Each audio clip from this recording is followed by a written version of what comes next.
Okay ဆိုတော့ဒီနေ့တော့ကျွန်တော်ပြောမယ့်ရာလေးကလူကြိုက်များလဲဖြစ်တဲ့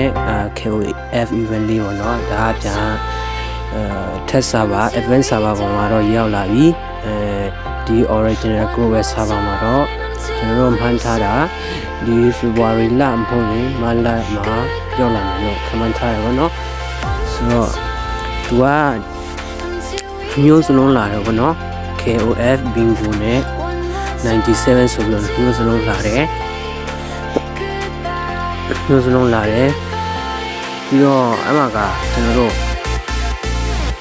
အမှက KOF skin တကောင်ပေါ့နော် free ရနိုင်ချင်ရရှိတယ်ဘောနော်တကောင်ပေါ့နော် free ရနိုင်ချင်ရှိတယ်ဘောနော် Okay ပြီးတော့ကျွန်တော်တို့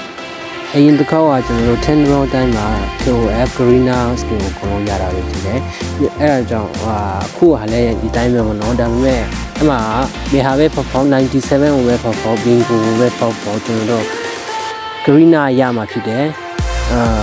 ရှိပြီးသားသူတွေတော့ epic skin တကောင်ကိုရမှာဖြစ်တယ်ပေါ့နော်10 round time မှာရမှာဖြစ်တယ်ဆိုတော့အခုနကကျွန်တော်တို့အမှ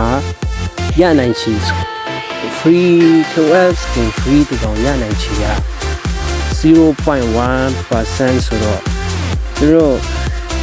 တကောင်ကိုမရှိသေးရဲ့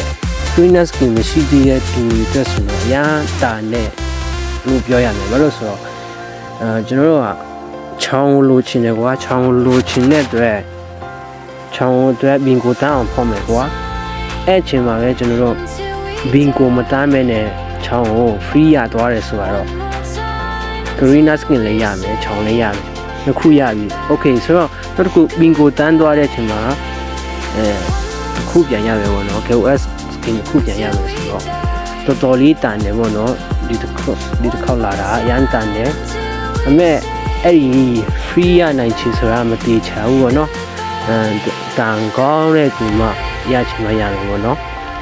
Okay ဆိုတော့ကျွန်တော်ဒီနေ့တော့ဒီလောက်ပါပဲအားလုံးကျေးဇူးတင်တယ်နောက်ဗီဒီယိုမှာဆက်တွေ့ကြမယ်